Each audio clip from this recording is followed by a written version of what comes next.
from millions of years ago. The strange bond between marine creatures, dolphins, and early humans gradually formed.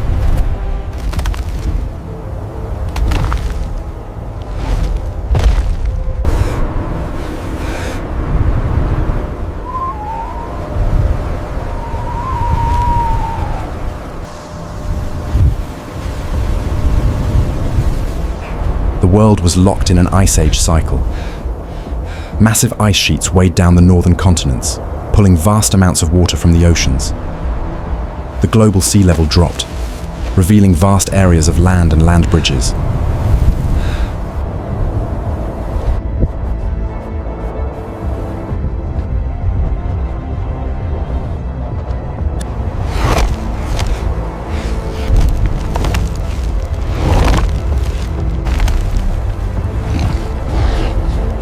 It was a vast, dry, and windy prairie. There were no dense forests, only an ocean of dry grass, sparse shrubs, and bone-chilling cold.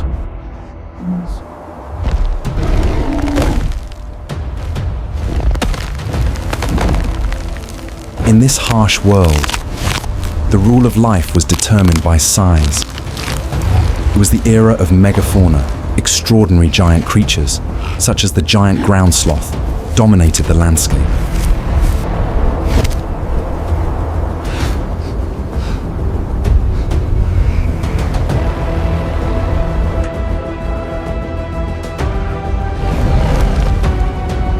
Their immense size was a direct evolutionary adaptation to the cold.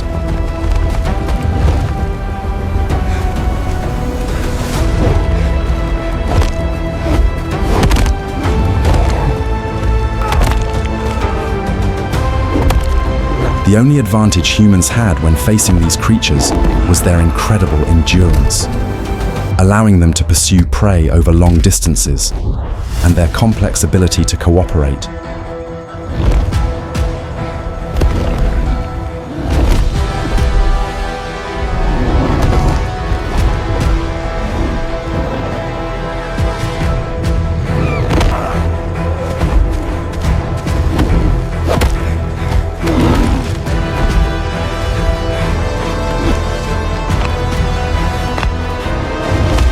Their weapon, essentially sharpened sticks, was ineffective against the thick skin, tough tissue, and fat of the giant sloth.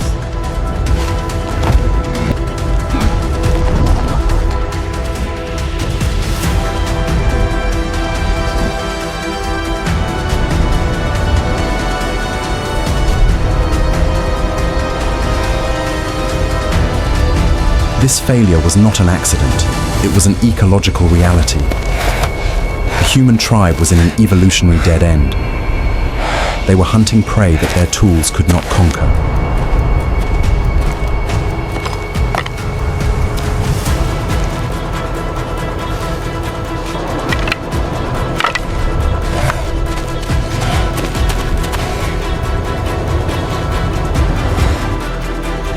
Selective pressures were at their harshest. Hunger was an unrelenting force. The failure of old tools required a new solution.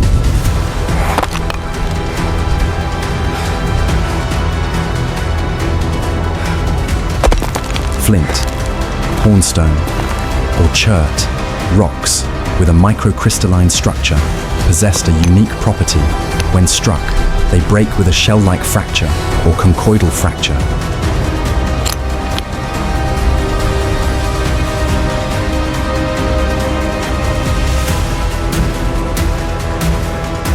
This fracture creates an edge sharper than any tooth or claw in nature.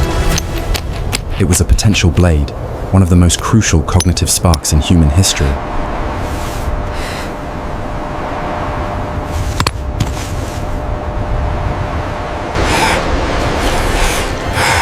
As land-based food became scarce and dangerous, the ocean became an essential resource.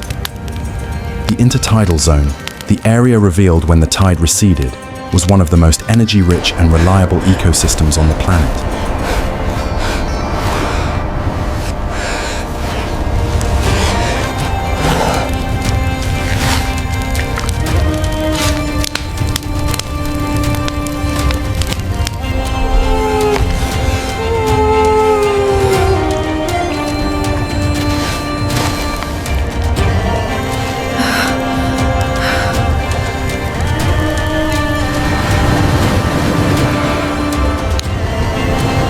Unlike the uncertain sloth hunts, the receding tide was a predictable event.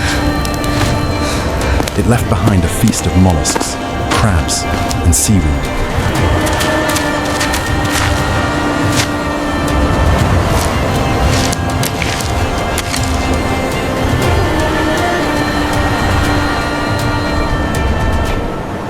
Systematically harvesting these coastal resources was a turning point in human evolution. But these seafoods were especially rich in fatty acids and micronutrients. They provided materials for growing a larger and more complex brain.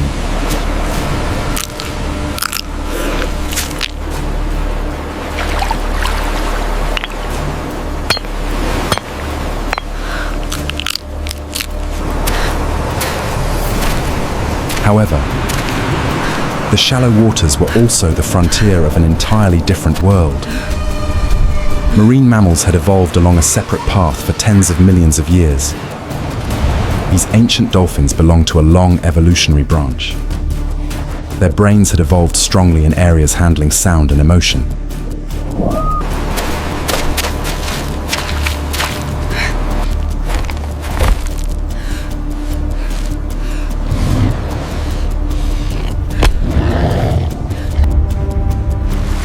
The click sounds were not speech.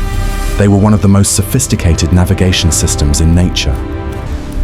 Dolphins emitted high-frequency sound pulses and listened for the echoes.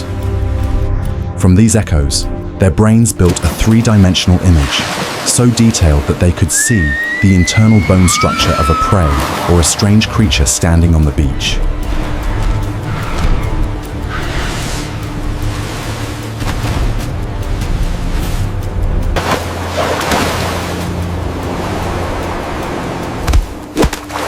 The act of tossing fish was not simply a reflex.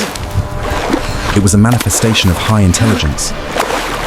It could have been curiosity, a form of complex play, or even a deliberate action, a probe of another intelligent mammal on land.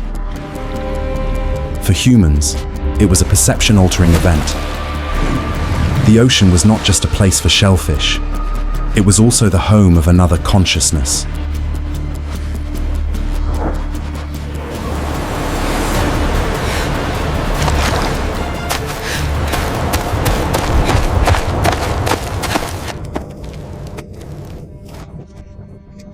The thick skin and hard scales of a large marine fish posed a significant barrier to the teeth and nails of primates.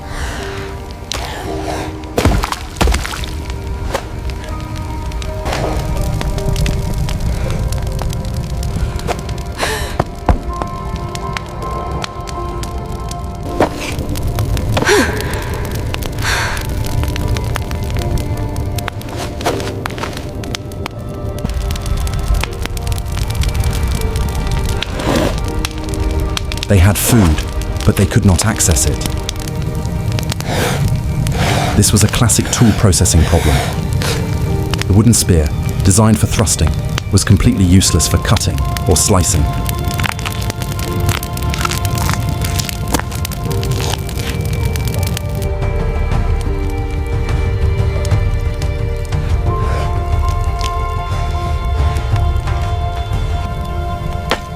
Using sharp flint shards was a clever application, using an object found to solve a problem.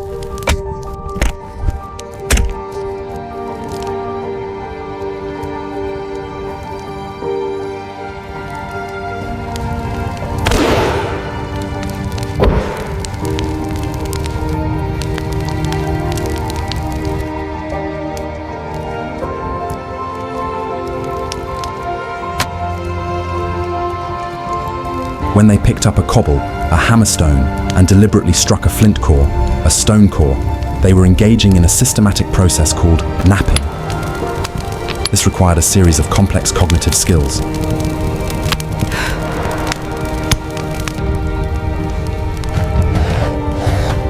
The tool they created, a flint blade, changed everything.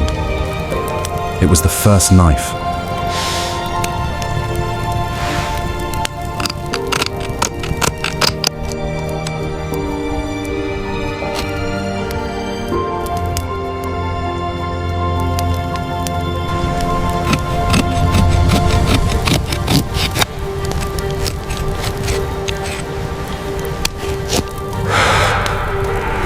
With it, they could fillet fish, skin animals, and scrape meat from bones. It unlocked a world of nutrition that they previously could not access. They were no longer just scavengers, they had become butchers.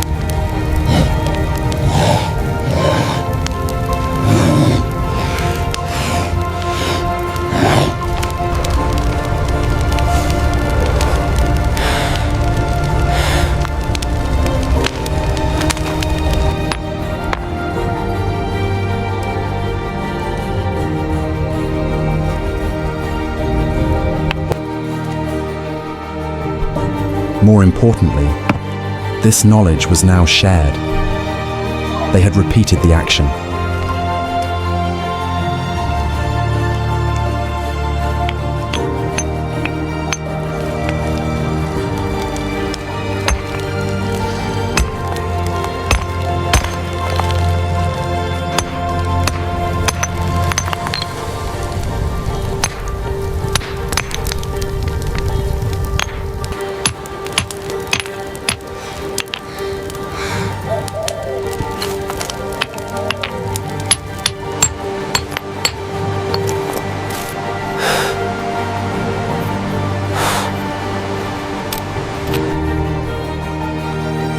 It was no longer a lucky accident. It was a repeatable tool that could be taught. They had entered the Stone Age.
Local resource depletion is a rule of life for hunter-gatherers. They had eaten all the fish.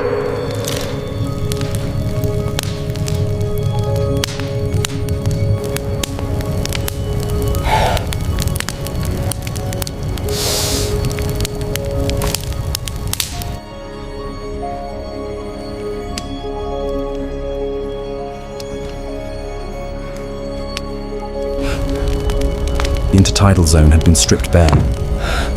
On land, prey was too dangerous. They faced hunger once again.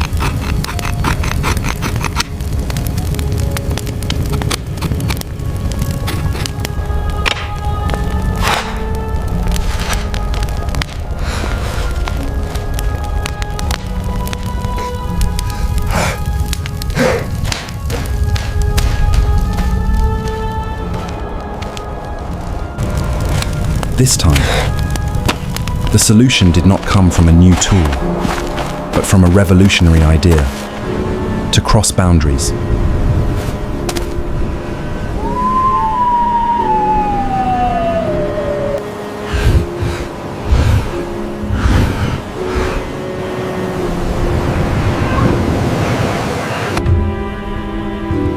The ocean, once a deadly barrier, was now viewed as a new territory, a hunting ground of its own.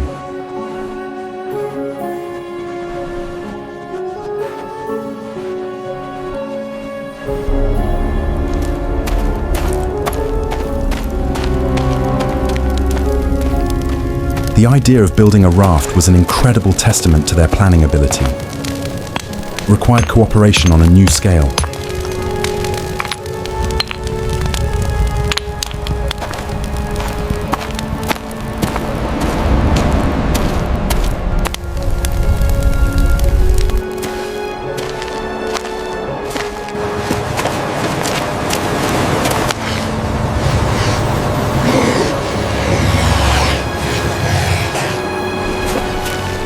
had to collect driftwood, understand basic buoyancy concepts, and, most importantly, create a way to bind the pieces together.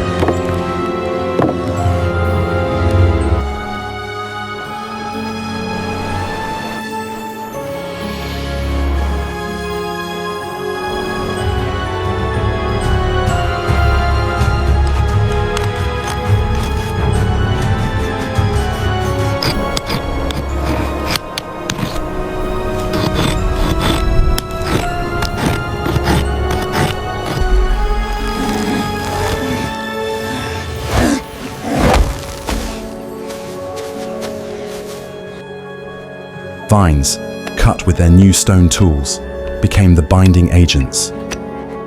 They were building a complex structure from individual parts.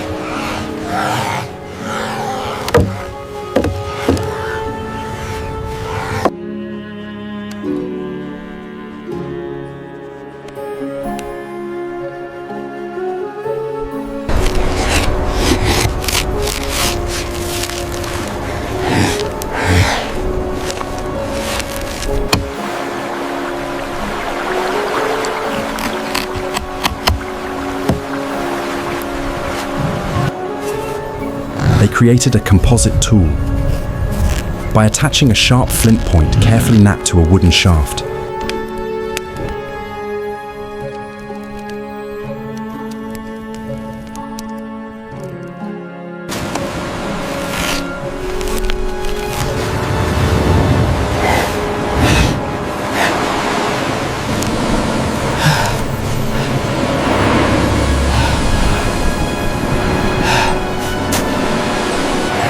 They combined the best features of both materials, the sharpness and penetrating power of flint, along with the reach and leverage of wood.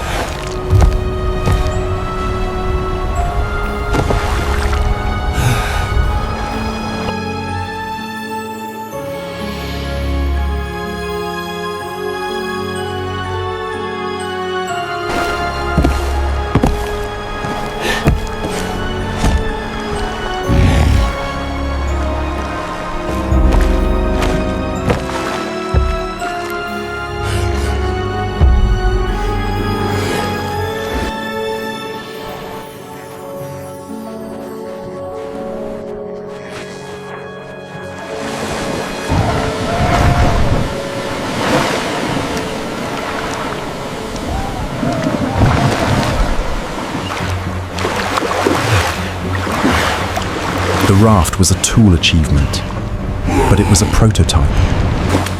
It had not yet been tested. The environment they entered was one of the harshest on Earth.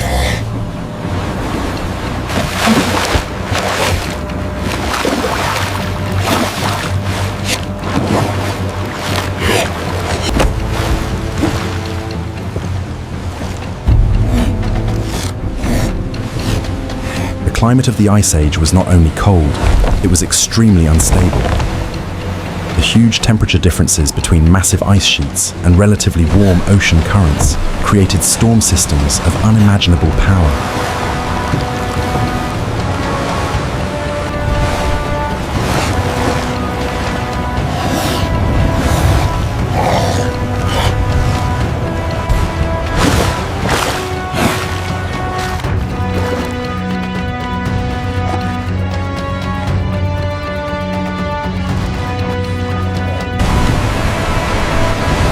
These storms could form suddenly, with fierce winds and enormous waves.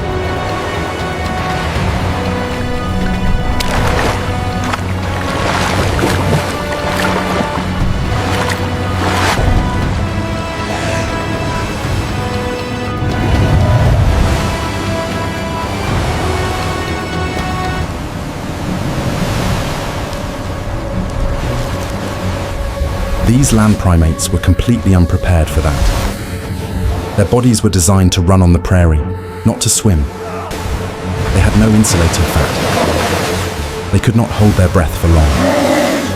In the water, their muscular strength became useless. It only made them sink faster.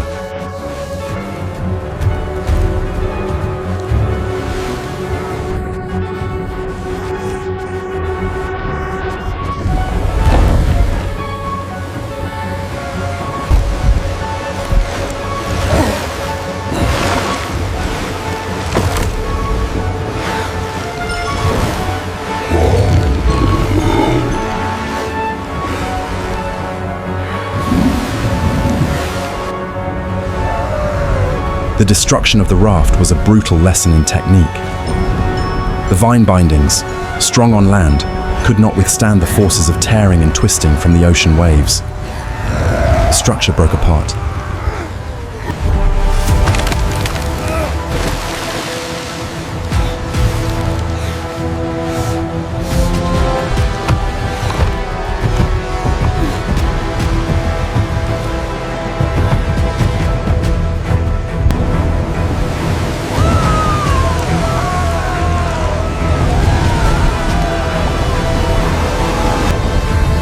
The sensation of sinking into cold, dark water, the pressure on the chest, and the choking reflex when salty water flooded their lungs. This was the biological death of a land creature.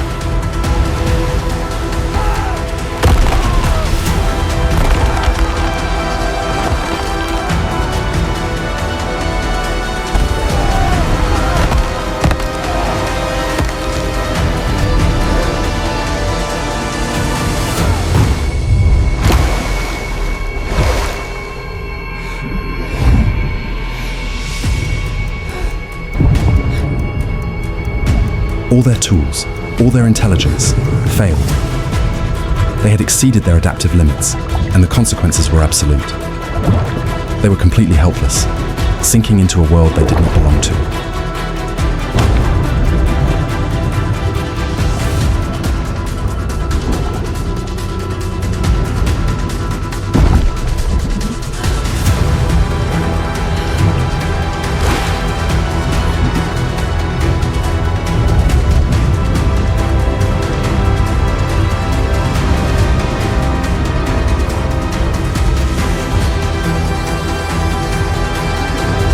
The behavior of ancient dolphins is one of the greatest mysteries of the animal world. While we cannot be certain of their motives, similar behaviors have been observed. Dolphins often help sick or injured members of their pod by pushing them to the surface to breathe.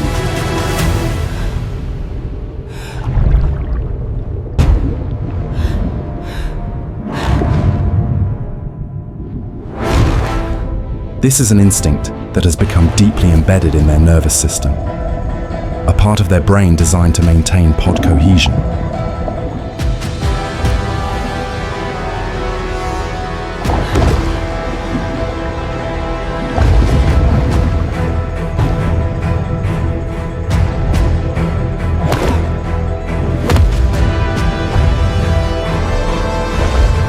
It is possible that the act of saving a human was a misunderstanding of this instinct. They may have seen these drowning primates as members of their pod in distress.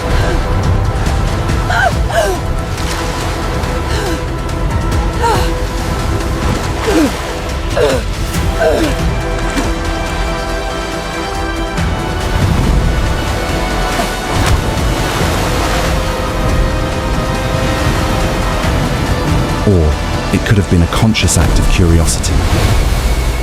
Whatever the reason, it was an altruistic behavior across species.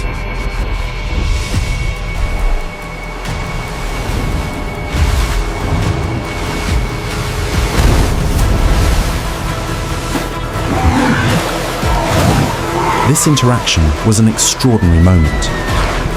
The marine animal might have recognized that the strange land creature was not a fish, but something similar to them. A mammal gasping for air in desperation.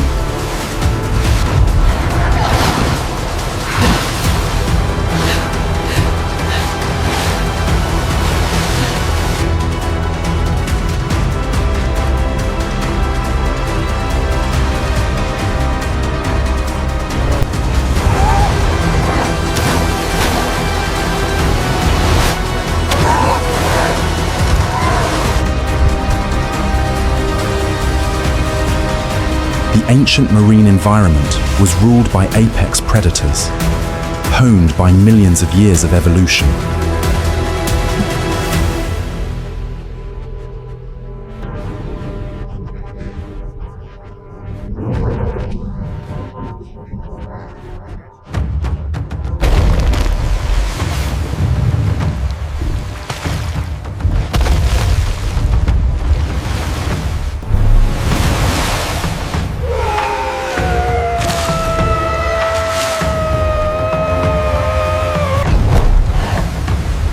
Their brains were optimized for one task: to detect and kill any living creature that appeared within their sight.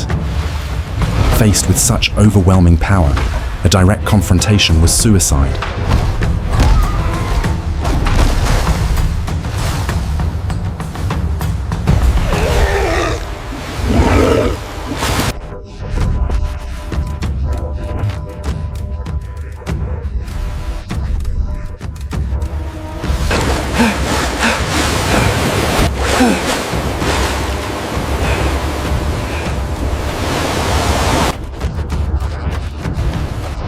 The responses of the two intelligent species showed an evolutionary difference.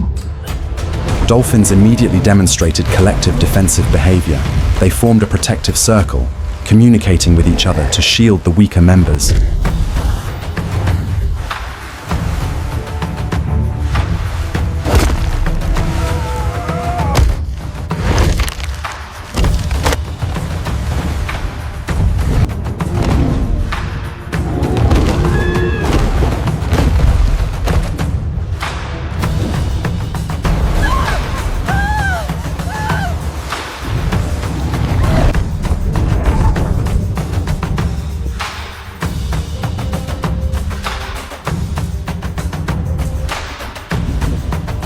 This was a complex strategy. Primates, though frightened, did not act alone. They used their unique advantage, tools. The spears attacked the shark's critical weak points. This was a collaboration between tool-using intelligence and body-using intelligence.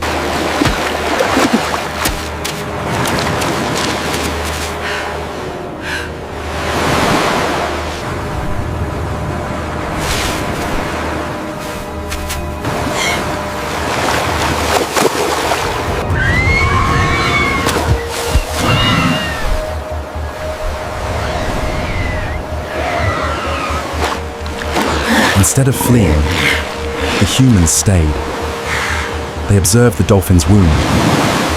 The act of using medicinal leaves to stop the bleeding, by a completely different species, was a cognitive development.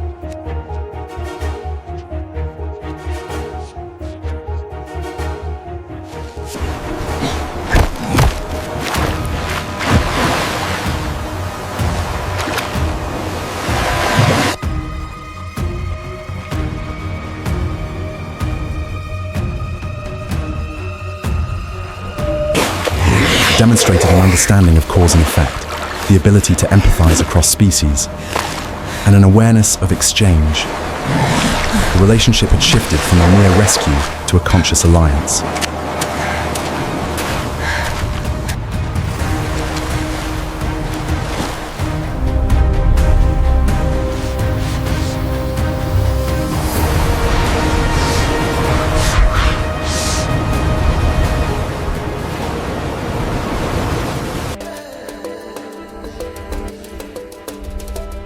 The lesson from the storm's failure had been learned. This time, the raft was crafted with a new understanding. They didn't just tie vines, they carved grooves and wove them together.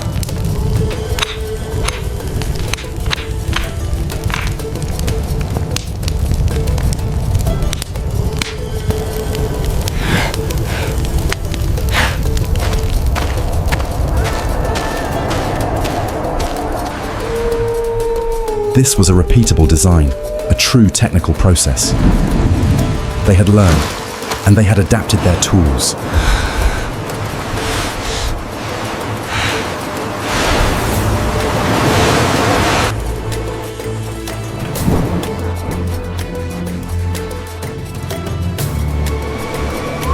Communication was the next barrier.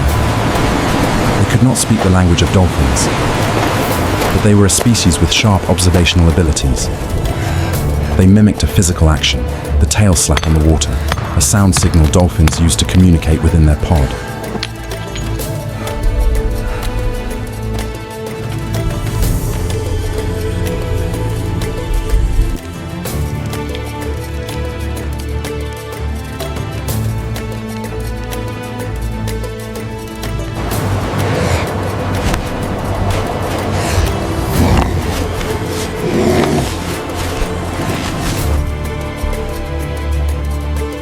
this low-frequency sound traveled far through the water.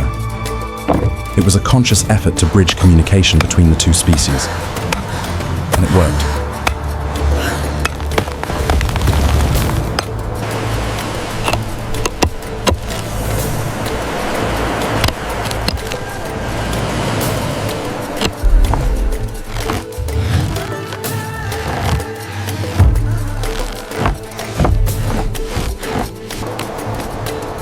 The subsequent hunting strategy was one of the most spectacular examples of multi-species cooperation. Both species were doing what they did best, in a coordinated way. The pod of dolphins used sonar and tail slaps to create a sound wall, driving the panicked fish into a defined area.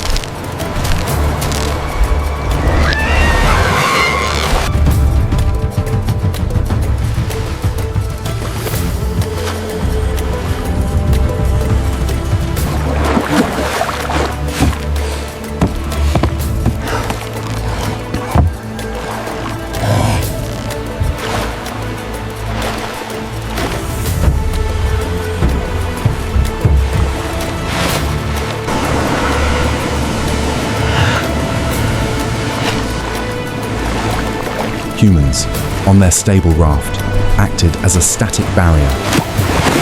They blocked the last escape route of the fish in the shallow bay.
When the fish were trapped in the dead zone, both species harvested. The dolphins attacked from below. Humans, with their long-range stone spears, attacked from above. The effectiveness of this hunt far exceeded what either species could have achieved alone.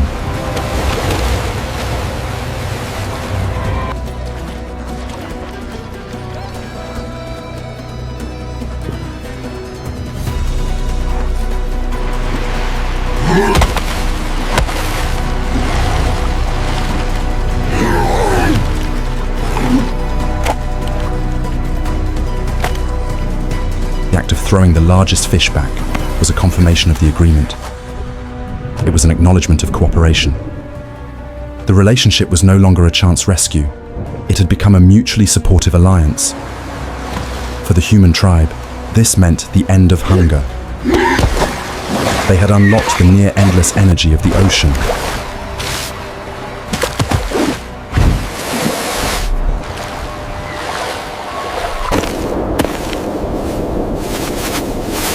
For the first time in their history, they faced not a problem of scarcity, but one of surplus.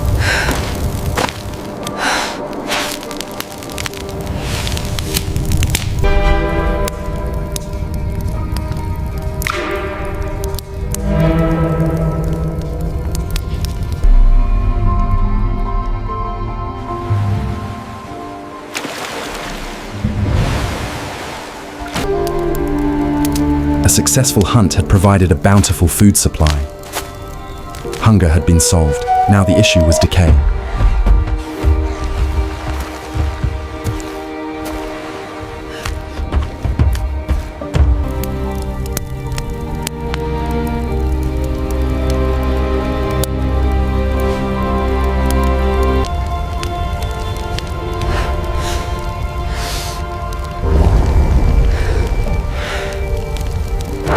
The solution to this problem was fire, but not fire for warmth or defense.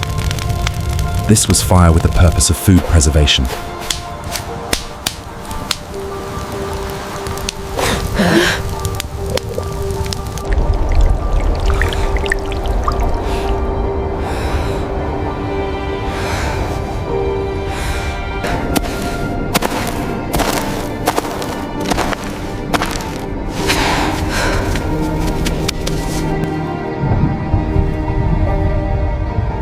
But to do this, they could not wait for a lightning strike. They needed the ability to create fire on demand.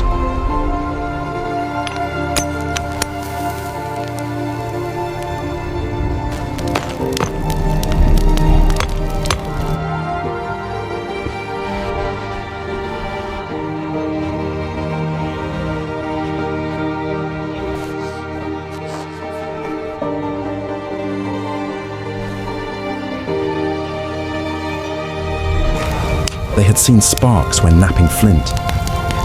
They realized that the impact of two specific stones created something. This time, they didn't use a cobble. They used an ironstone block.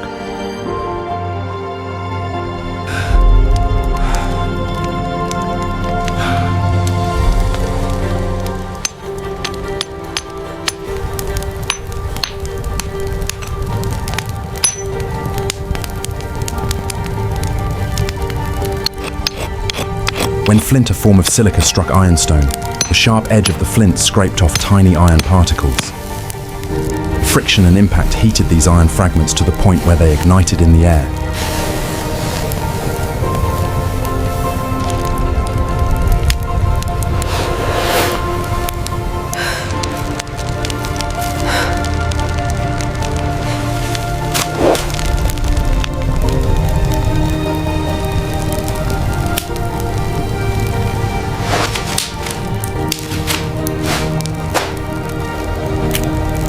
This is known as nuclear sparks. These sparks were extremely hot, but lasted for only a brief moment. They caught the tinder, turning it into a glowing ember.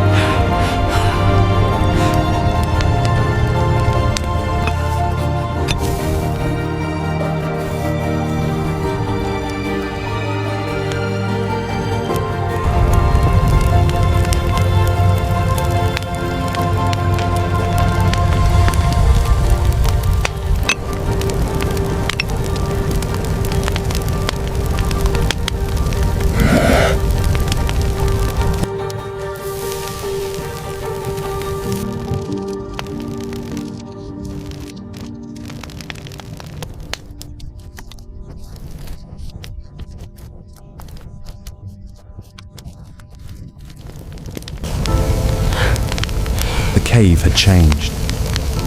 It was no longer a temporary, cold shelter. It was a home.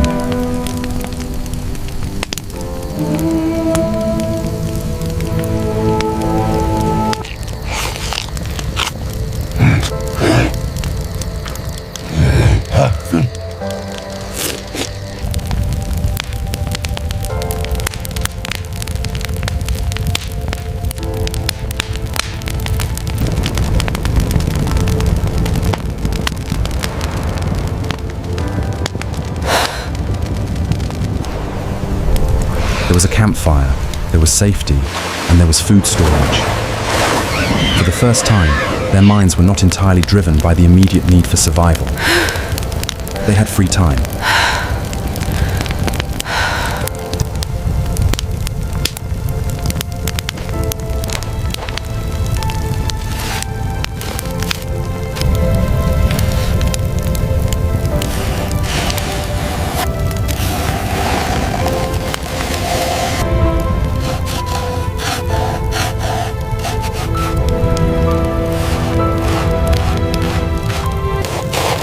In this brief pause from evolutionary pressure, something new emerged: symbolic thinking.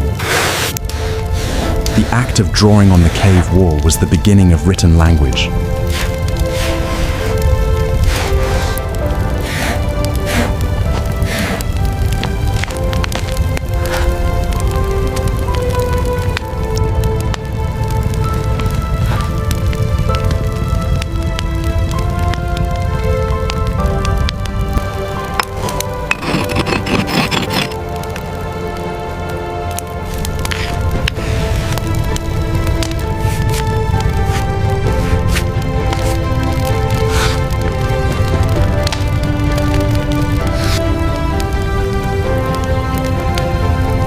By using charcoal to make a mark on the wall, they were turning a memory, an abstract idea in their minds, into a physical object, permanently placed in the world outside.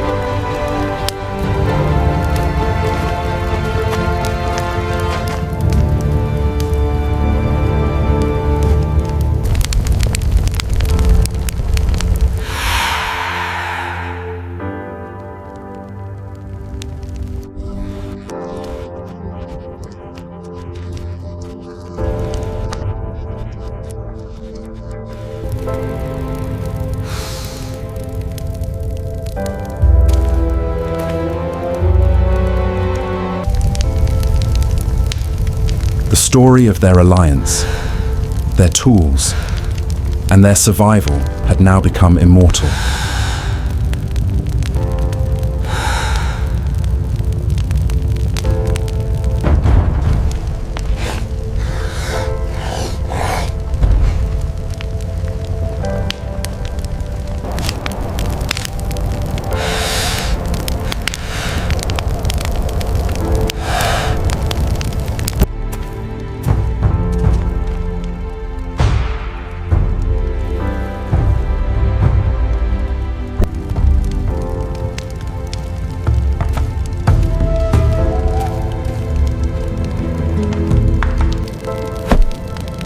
Could be passed down to future generations, ensuring that this important knowledge would not be lost when an individual died.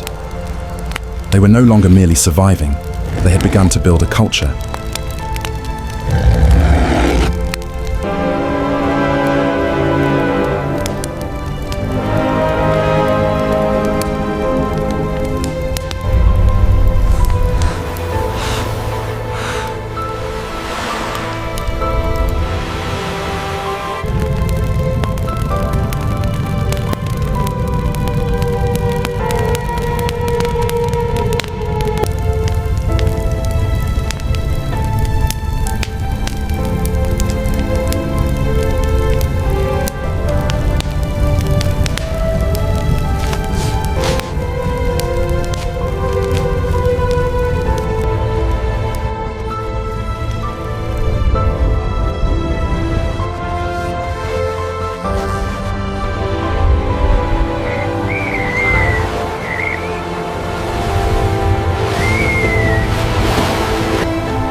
Continuous struggle for survival, from hunger to predators, often dictates the end of a life.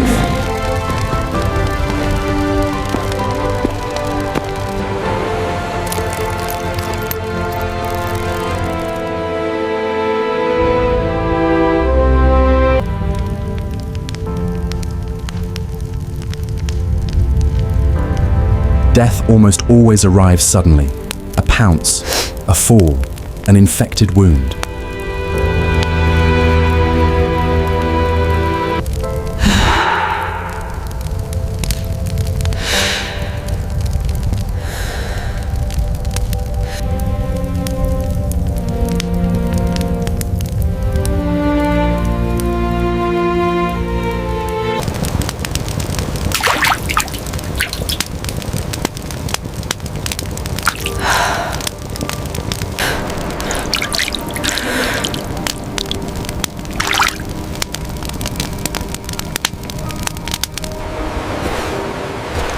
For an individual in the group to reach old age is not a tragedy, but a remarkable testament to the tribe's success.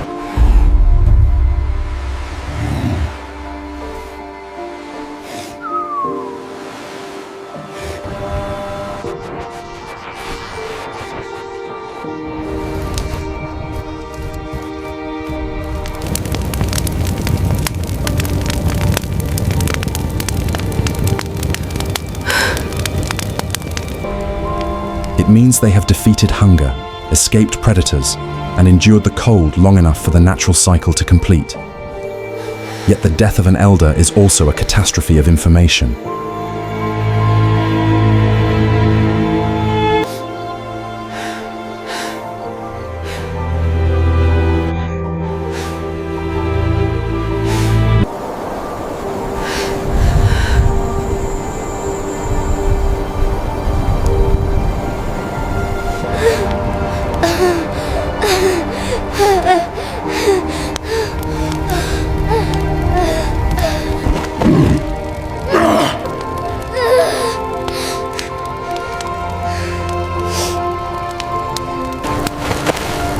That aging brain is a living archive, holding memories of droughts, edible plants, and forgotten techniques.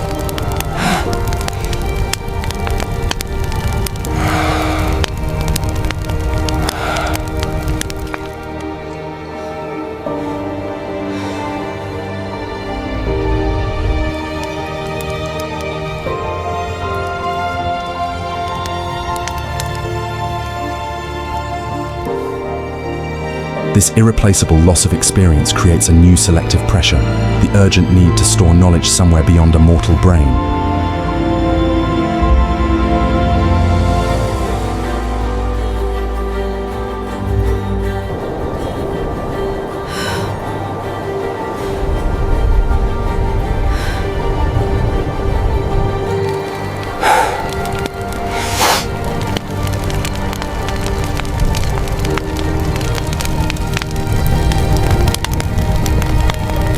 The decision to place the body on a raft carries deep symbolic meaning.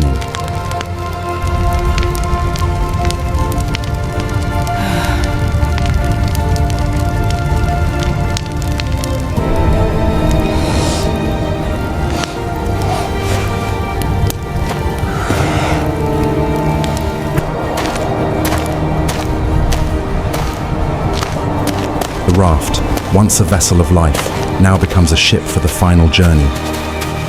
This is not disposal, it is a ritual.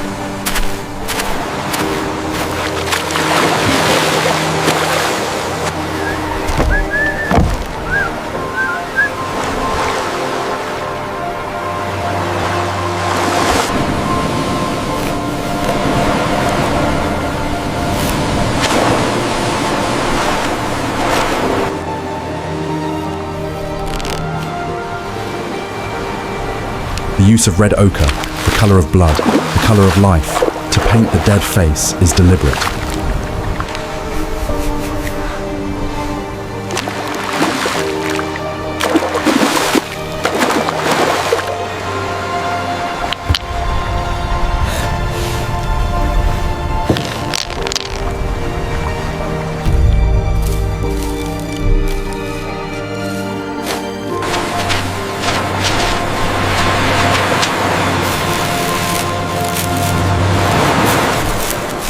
She sleeps now. They equip the deceased with pyrite, the source of fire, along with herbs and tools. They believe the journey continues.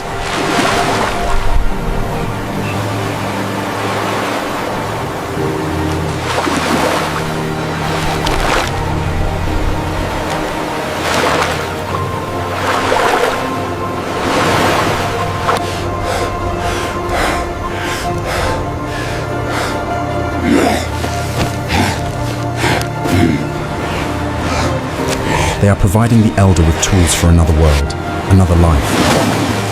This marks the birth of metaphysical thought.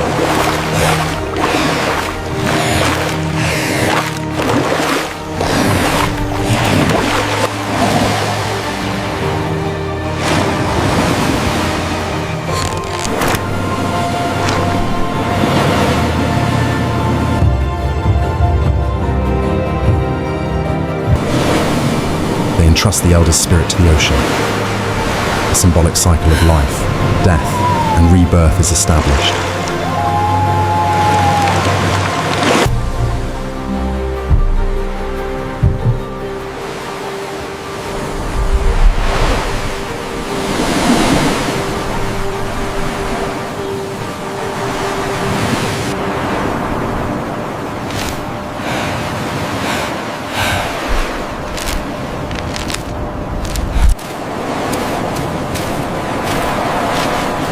The loss of one member of the tribe is immediately replaced by a new opportunity for survival.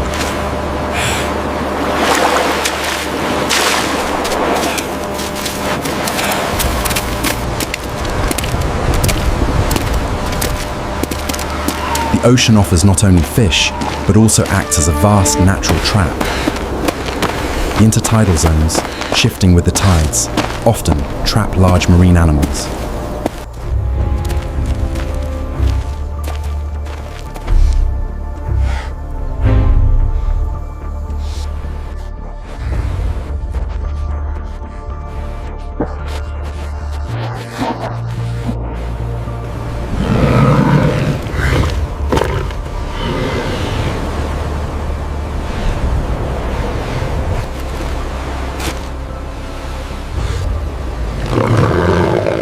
A stranded elephant seal becomes a massive food source.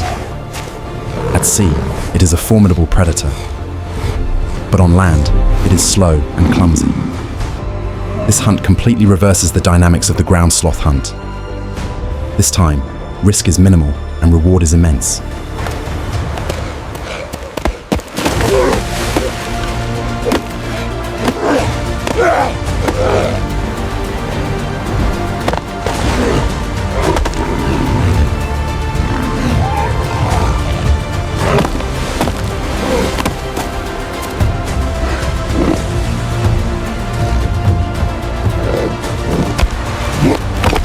Beyond the meat, the thick layer of blubber provides the densest natural energy source, nourishes the growing brain and helps resist the cold.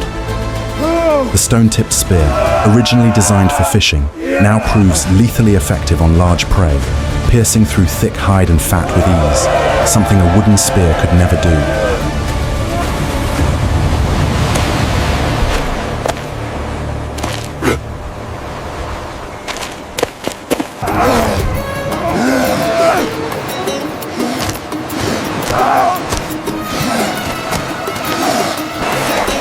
This event solidifies their position.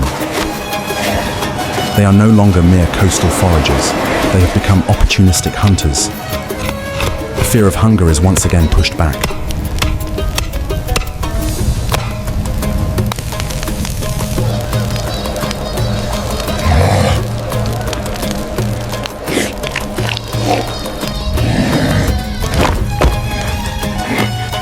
A successful hunt brings a new technical problem. The massive seal hide is a precious resource, but in raw form, nearly useless. If left damp, it rots.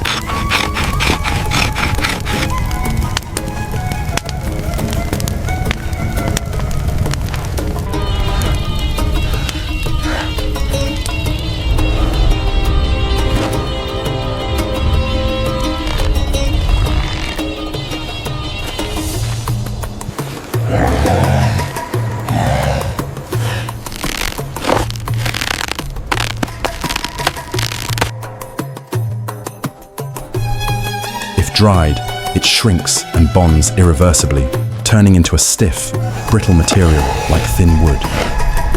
The old, rigid pelts they once draped over themselves were crude coverings at best. The discovery of using the animal's own fat to treat the hide marks a breakthrough, an early form of tanning using lipids.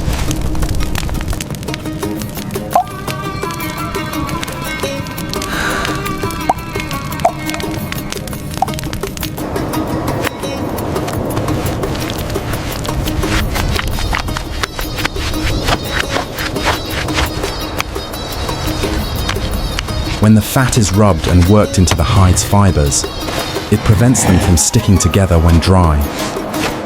The result is an entirely new material, flexible, durable, water-resistant, and incredibly warm.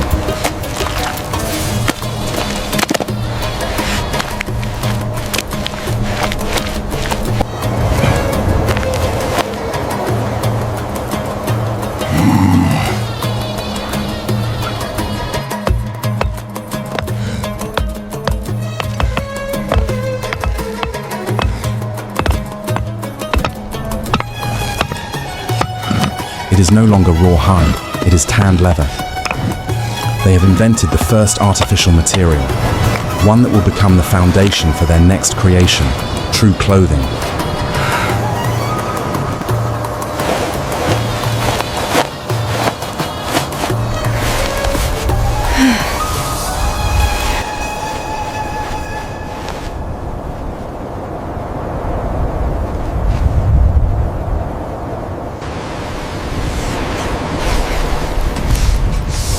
As the cold season descends, the new tanned leather offers potential. Simply draping a hide, as they did before, is an inefficient way to retain heat. Most body warmth escapes through gaps.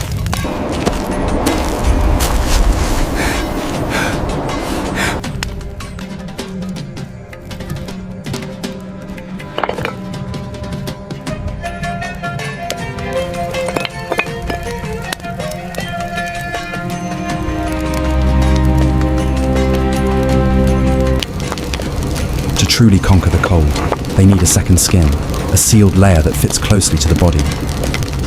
This requires cutting and, more importantly, joining multiple pieces of hide together.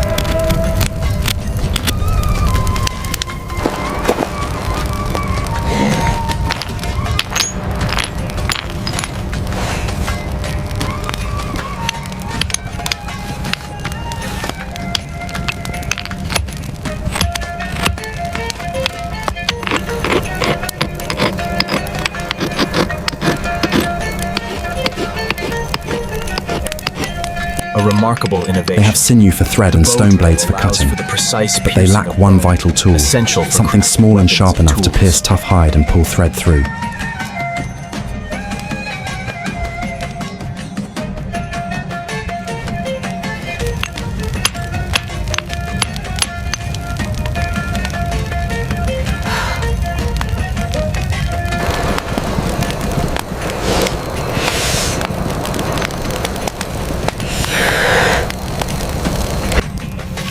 Finding a thin, pointed fishbone is a chance discovery. Using a flint drill to bore a hole at its end is a complex, intentional act of craftsmanship. They are creating a precision tool.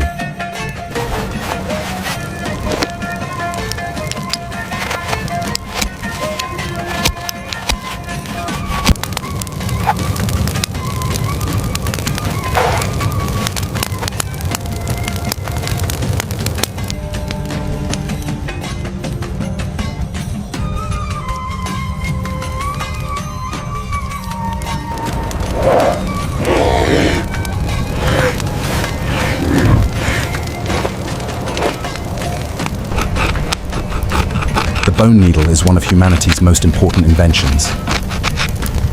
It enables tailored clothing.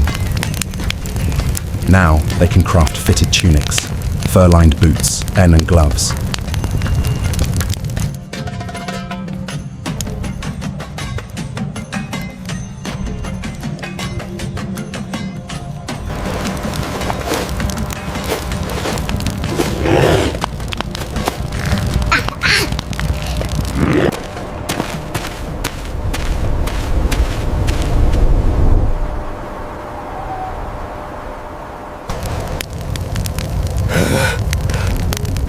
Life in the new environment carries unseen dangers. Testing new land-based foods is a game of chance.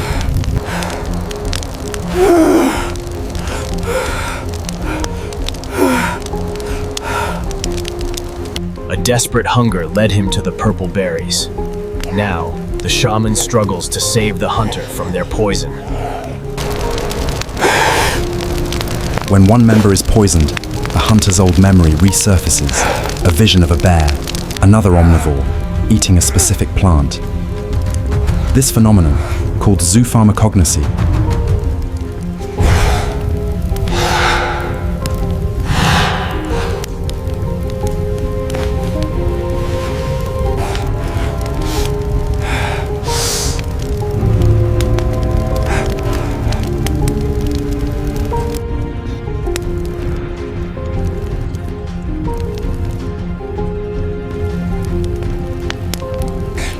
The sick hunter describes animals self-medicating. Struggles towards the forest. Many species instinctively seek out certain plants when sick or poisoned. The bear does not eat the leaf for nutrition, but for its medicinal properties.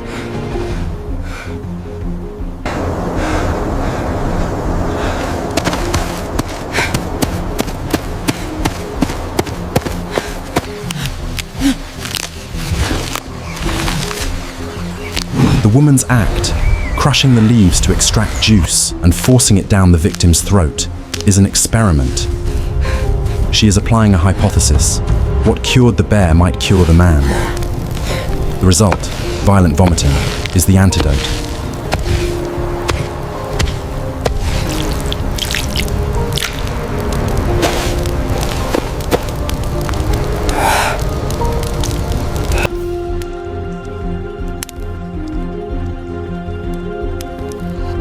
Poison is expelled. They have learned a profound lesson. The natural world is not divided only into food and poison.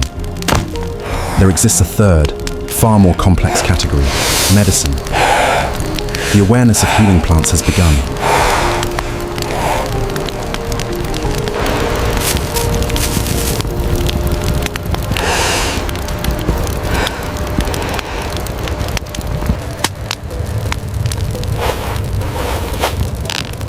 With hunger defeated, cold conquered, and illness managed, immediate survival pressures have eased.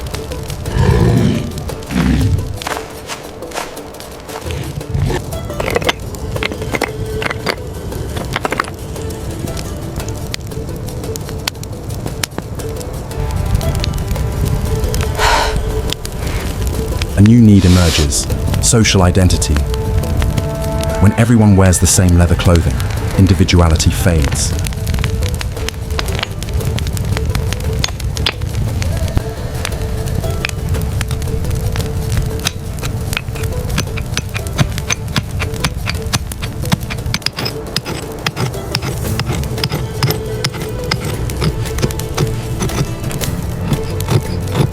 The tusk of the seal is special. It is the weapon of a powerful predator. Drilling and stringing the tusks together does not create a tool.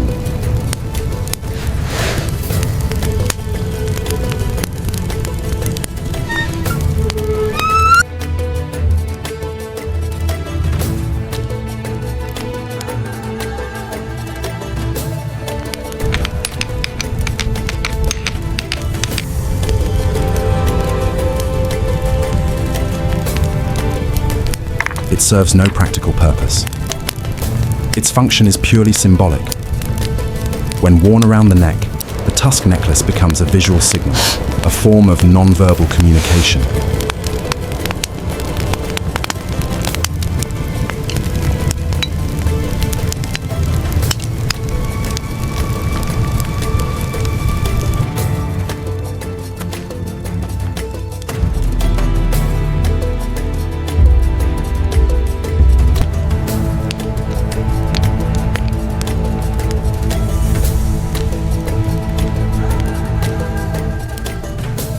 It declares, this one is the hunter who brought down the prey. It reinforces group structure, acknowledges skill, and establishes hierarchy without conflict.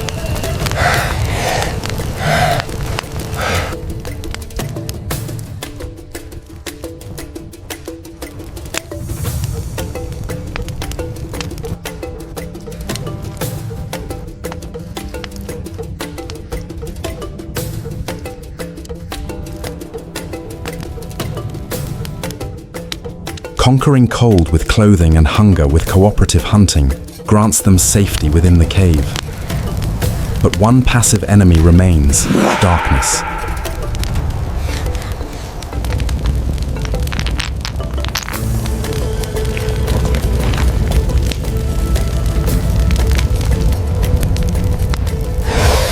The central campfire provides light and warmth but is fixed. Cave's deeper corners, sleeping areas, tool storage, and workspaces remain in shadow.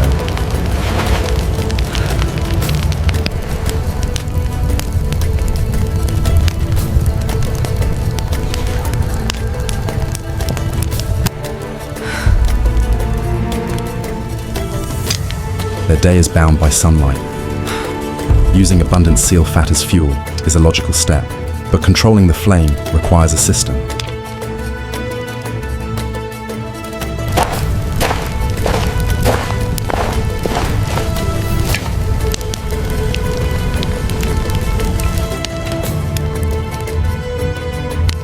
The combination of three elements: a seashell heat-resistant container, liquid fat fuel, and a moss wick fuel conduit, is a complex innovation. The wick draws up the liquid fat through capillary action, allowing it to burn slowly and steadily rather than flare up.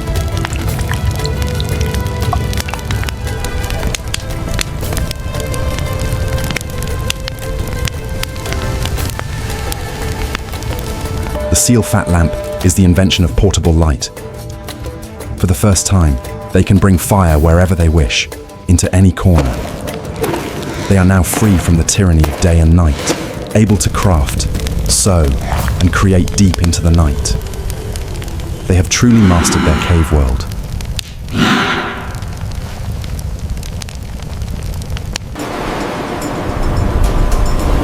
Prosperity brings an unintended consequence. It makes them visible.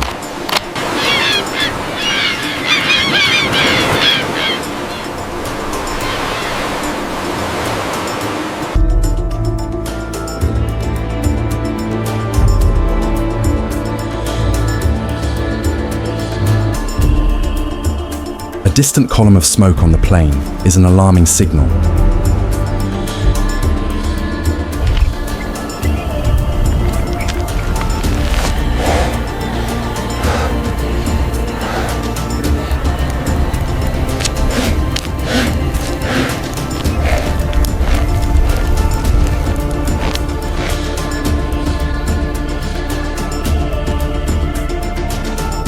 The smell is different. The smoke of other fuels, perhaps dung or shrubs, proof that it is not their own group.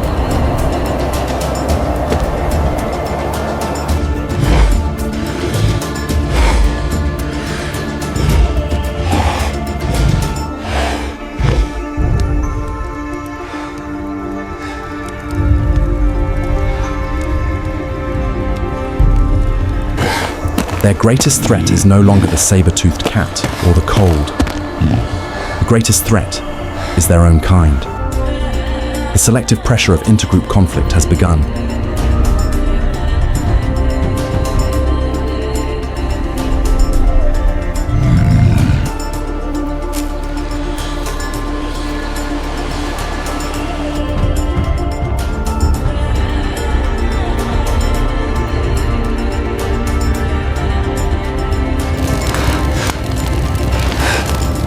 The reconnaissance is a calculated tactical move. They are not hunting, they are assessing a threat.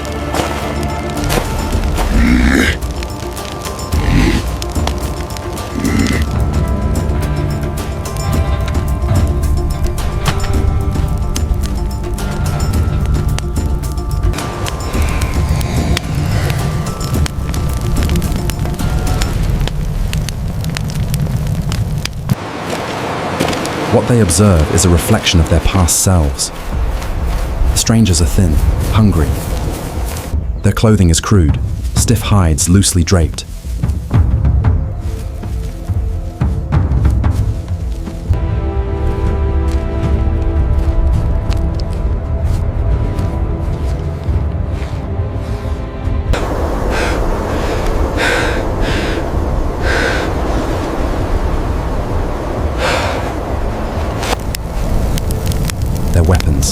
Simple wooden spears hardened by fire mirror the tribe before they discovered stone tools and the alliance with the sea.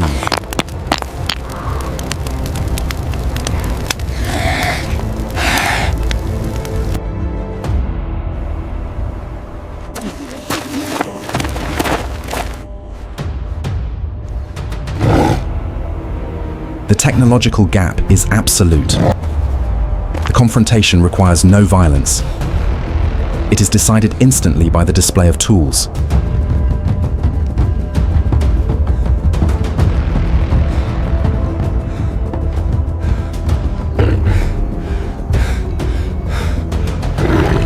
The strangers immediately recognize the superiority of their opponent's weapons and physiques. They have no chance of victory. Retreat is the logical act of survival. Tools have proven to be the decisive factor in evolutionary advantage.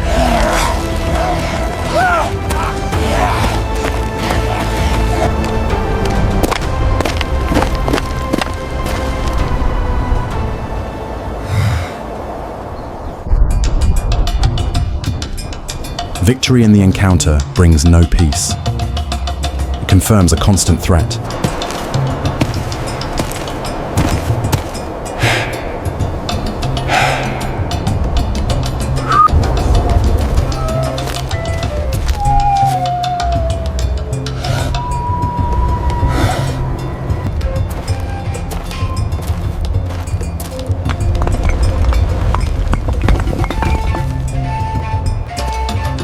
Other groups will come, stronger, hungrier. Their home and the cave, though safe, is too exposed, its single path easy to attack. We must go. The prey is near the water.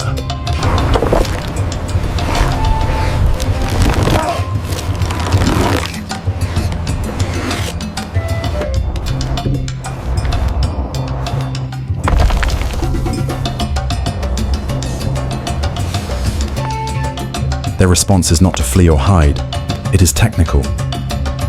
They decide to reshape the terrain for defense. This marks a great leap in cognition.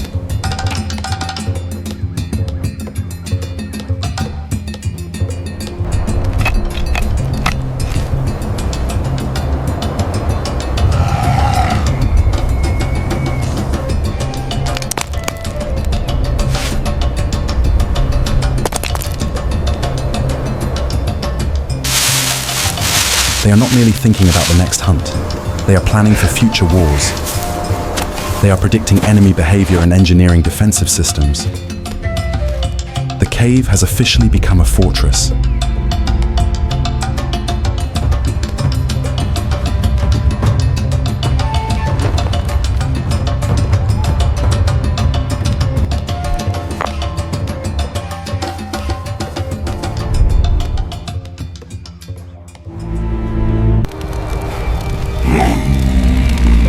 Long-term safety and prosperity bring a new asset: time to observe and reflect. Cave paintings record past events.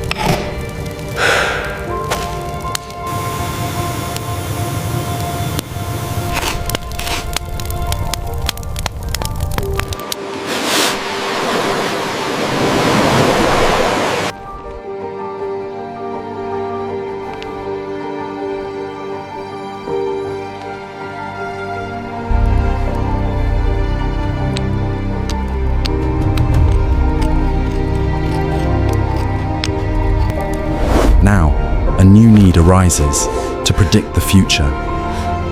They recognize that the world runs in cycles. The moon waxes and wanes, cold seasons come and go, and fish migrations repeat.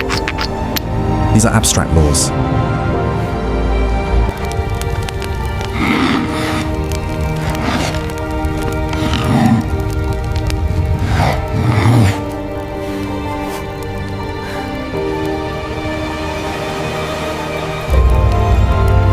Carving notches into a bone is a remarkable attempt to grasp an invisible concept: time.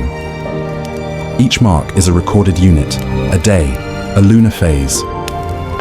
By grouping them, they create correlations between markings and natural events.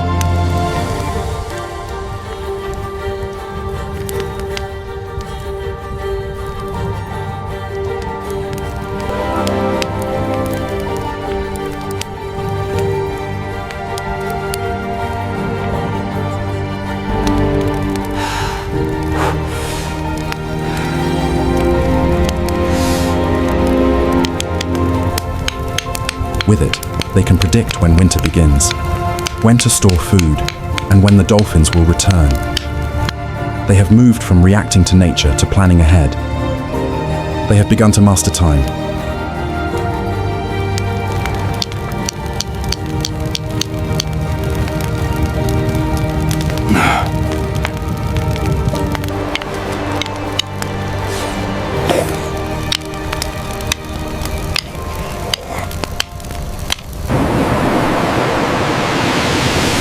As they venture across the vast ocean, vision becomes useless in thick fog. The hunting party adrift on their raft is completely disoriented.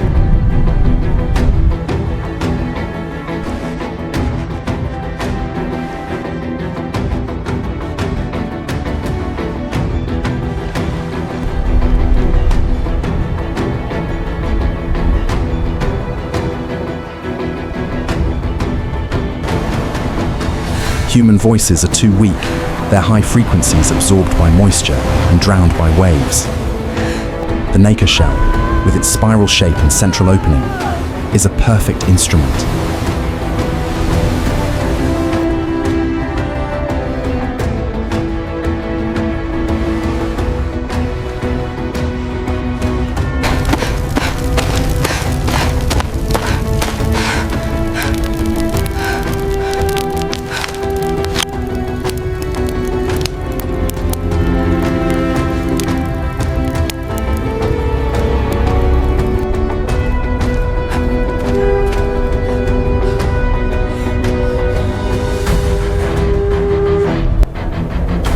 When air is blown through the small hole, its inner structure acts as a resonator, amplifying the breath into a low, powerful sound.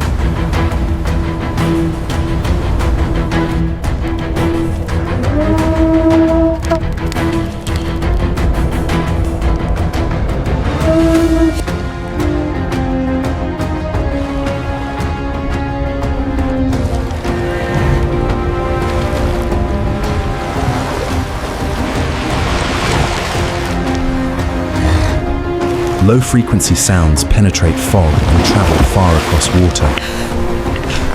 This is the invention of long-distance communication, a sound-based lighthouse. That sound is not just noise, it carries meaning. This is home.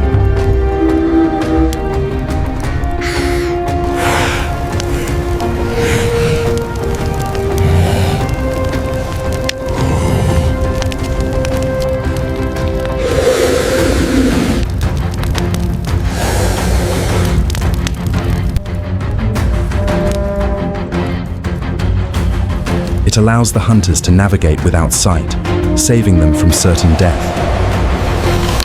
They have learned to use sound as a tool, a form of communication beyond the body's limits.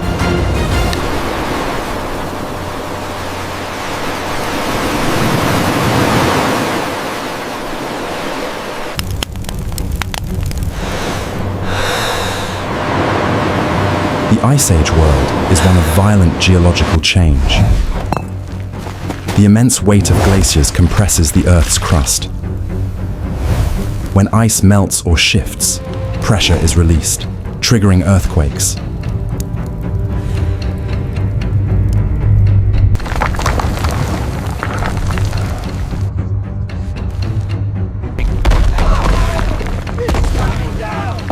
It's coming down! We are trapped. The cave, once their fortress, was shaped by these forces, and now is destroyed by them. The quake collapses the rock structure.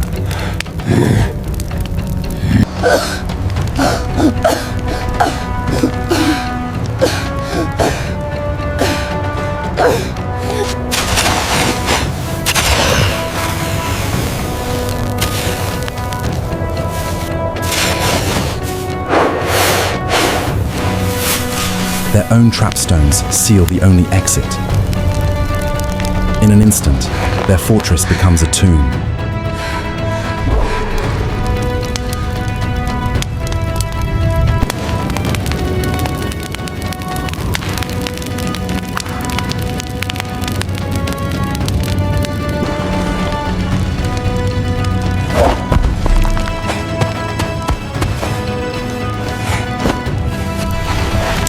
They face an acute survival crisis, air running out, darkness, panic. Their survival depends entirely on the tools and knowledge they've accumulated.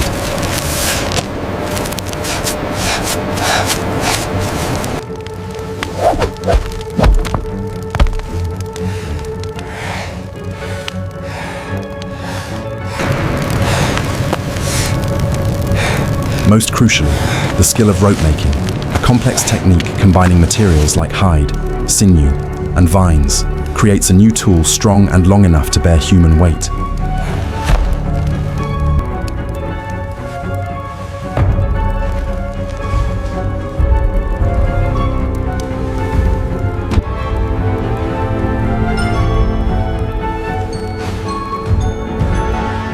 They are not saved by strength, but by ingenuity.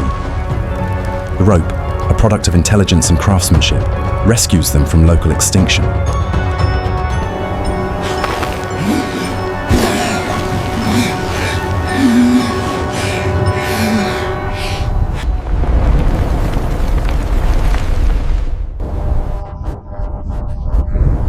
Escaping the cave, they immediately face harsh reality.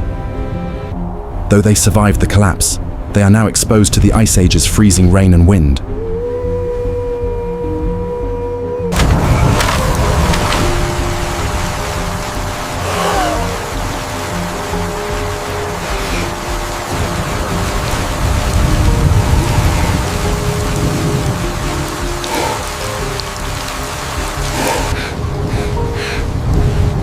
Their primate bodies are not built for this. They lose heat rapidly. This moment sparks cognitive transformation. If no shelter can be found, they must make one. They apply all their learned skills in new ways.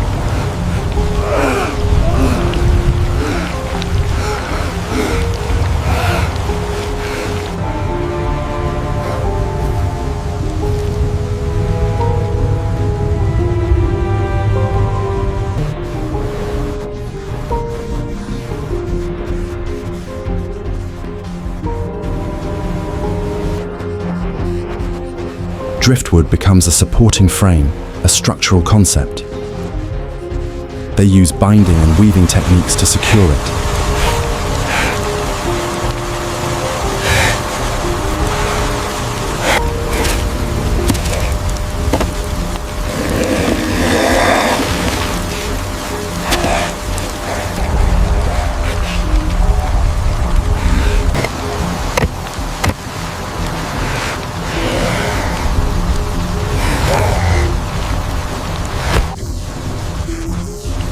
And they use their best material, tanned seal hides, stitching them together into a watertight cover.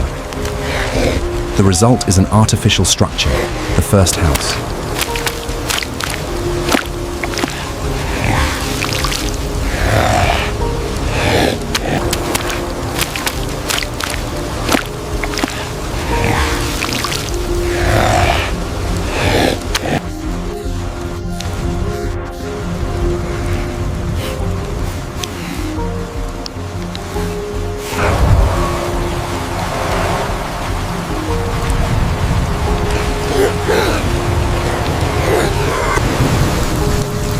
This marks a fundamental shift in their relationship with nature. They are no longer dependent on geology. They can carry their cave with them.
Life on the cliffs is fraught with risk. A single slip causes disaster, a compound fracture.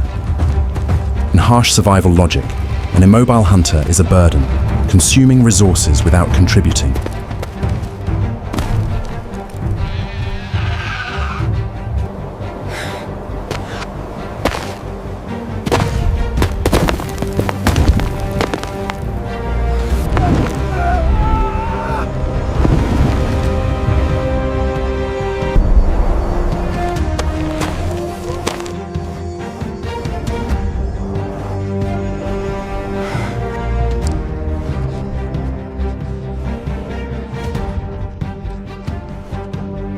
The rational ecological choice is abandonment or mercy killing. The injured hunter's own request for a ritual of the sea shows this norm is accepted.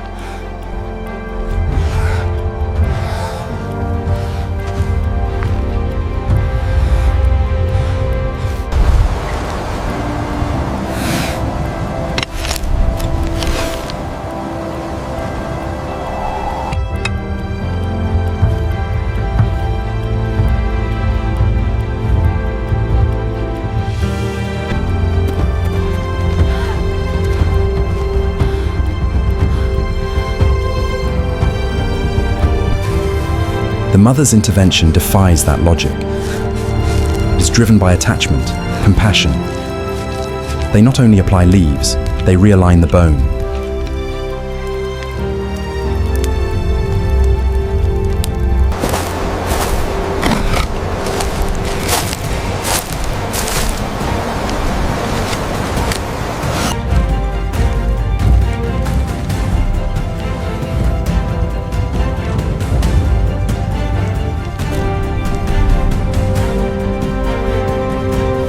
The invention of splints, 2 straight sticks to stabilize the fracture, is a complex innovation, allowing healing without deformity.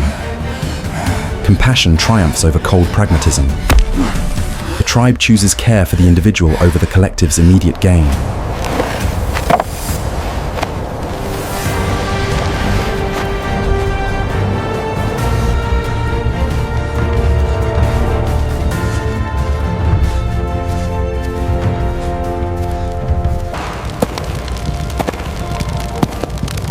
Saving the injured hunter alters the tribe's structure.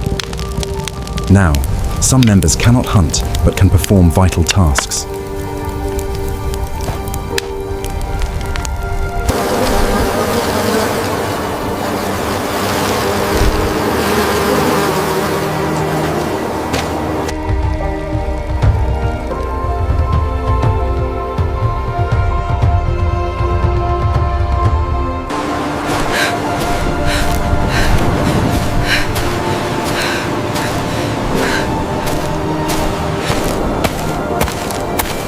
An unusual heat wave exposes a flaw in their preservation methods. Smoking meat is ineffective in high temperatures. Bacteria still thrive. Their reserves spoil.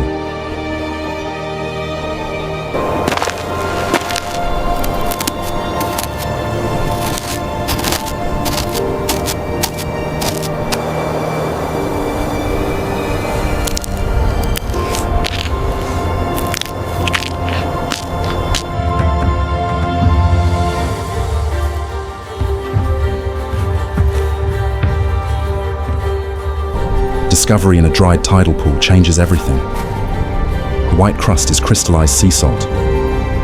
Rubbing salt into meat is far superior to smoking. Salt is a powerful desiccant. It draws water out of flesh through osmosis.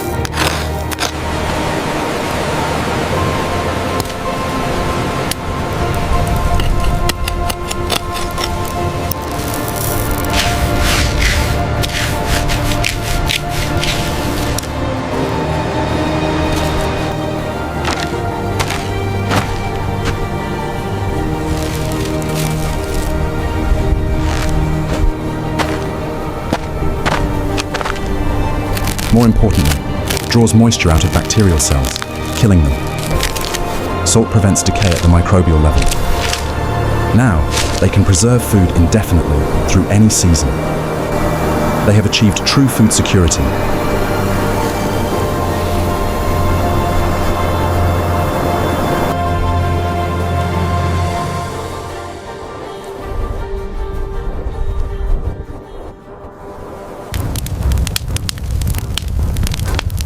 The new salted fish supply solves hunger, but introduces a new threat. The scent of stored food travels far, attracting clever scavengers.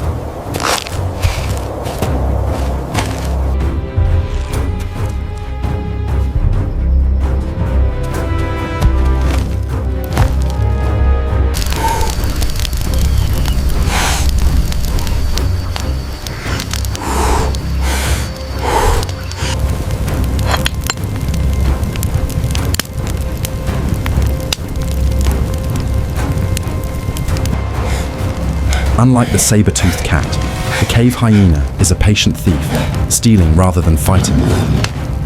The limping hunter, unable to hunt, is assigned a new role, guard.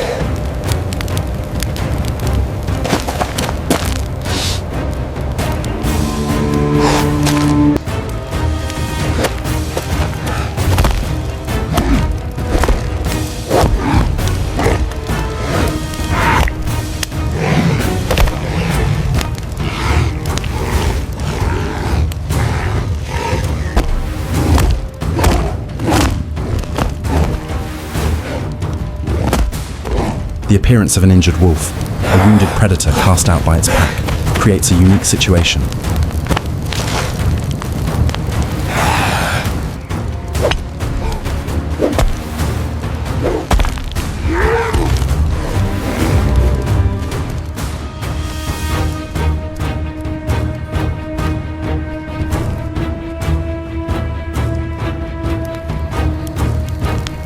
Throwing it a piece of salted fish is more than charity. It is an investment. He shares precious resources, the very ones he protects, with another species. When the hyena returns, an alliance is born.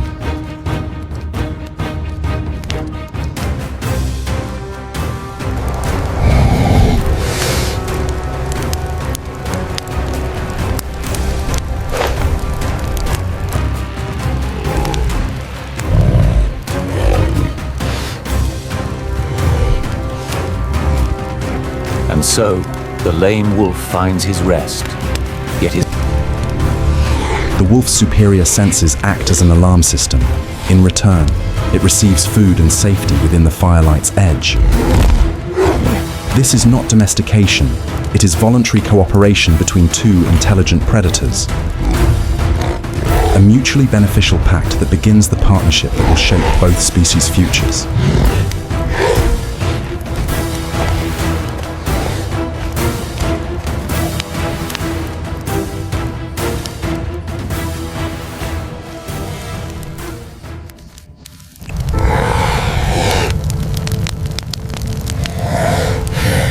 A new generation, born in huts, has no memory of the events that shaped the tribe.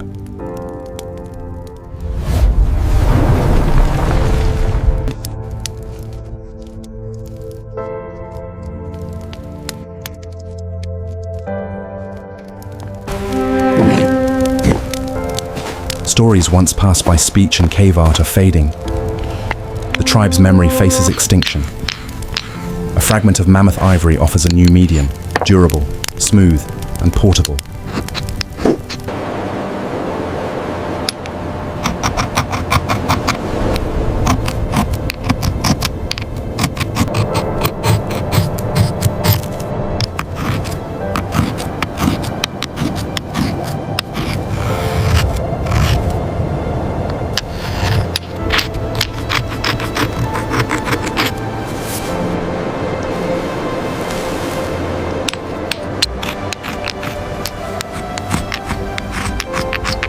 Carving stories onto ivory marks an evolution from painting.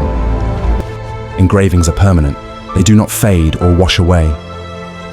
They are transferring their history, the waves, the dolphins, the stone knife, the bone calendar, from fixed walls to a movable form.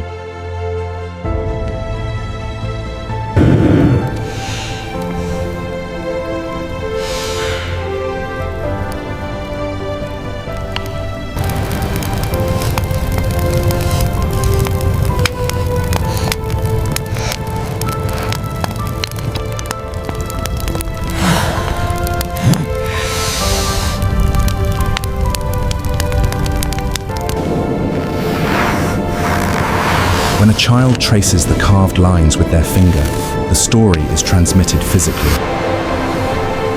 Memory is no longer bound to a place. Now, they can carry their history, culture, and identity wherever they go.